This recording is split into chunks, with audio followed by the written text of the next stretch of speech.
was 12 years old when the autopsy hit the man across the hallway. Watched him press my mother's dignity into the hallway. With one hand, the other holding something ember, something burning. I made a vow so clean and cut, so young, so unturning. Said I'd never be the shadow that descends without a warning.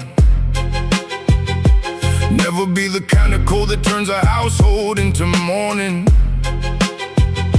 Said I'd be the counter-architecture, the repudiation of every corridor of fear, every door of subjugation. I kept that vow for 7 years, then life began its sculpting. Slow and unremarkable, no single day of jolting. Revelation, just the incremental drift of choosing hard until the heart became the only thing I wasn't losing. I became the thing I swore against, not in the night, in increments. Each one reasonable, each one making sense, until the sum of them built the evidence against the boy who made that covenant. At 12 years old with violent innocence, I am the mirror's worst inheritance. The man I hated, wearing my own tints. It happened in the vernacular of ordinary pressure. First I learned the tenderness read as a kind of lesser.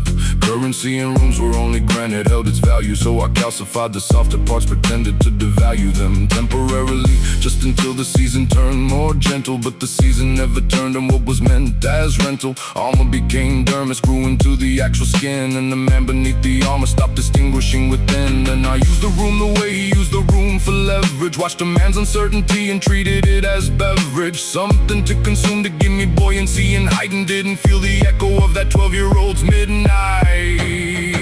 I became the thing I swore against, not in the night, in increments. Each one reasonable, each one making sense, until the sum of them built the evidence against the boy who made that covenant.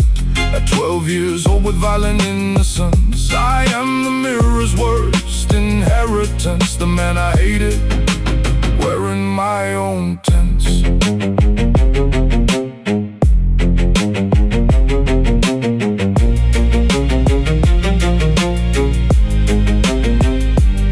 The recognition came at dinner, something in the silverware, the way I placed it, the precision of my stare. When someone spoke out of cadence, how the room adjusted around my disapproval, how they trembled, how they trusted my displeasure more than their own judgment. And I felt it, the architecture of the fear I built. I finally smelt it from the other side, the atmospheric weight of being, the pressure in the room, the thing that stops the freeing of the air. And I set down my fork with something glacial, moving through my chest, the cold of the vestigial memory of a boy who watched and swore and meant it. Now the man across the hallway, I had become it. The cruelest metamorphosis is not the sudden violent kind. It's the one that wears the face of discipline in mind, that calls itself resilience through every reinvention, that mistakes the ossifying of the soul for genuine intention. I did not fall, I graduated into what I fled, with the citation of survival while becoming what I dread. And the tragedy is not the transformation, that's just living. The tragedy is all those years of unexamined giving myself permission, increment by increment, to hollow out the vow and fill the space with something I could swallow and call by a different name. Call it necessary, call it earned, while the boy at 12 just watched from somewhere deep and burned. The mirror doesn't lie, that's the oldest cruelty. I look and see the jawline of my own duality.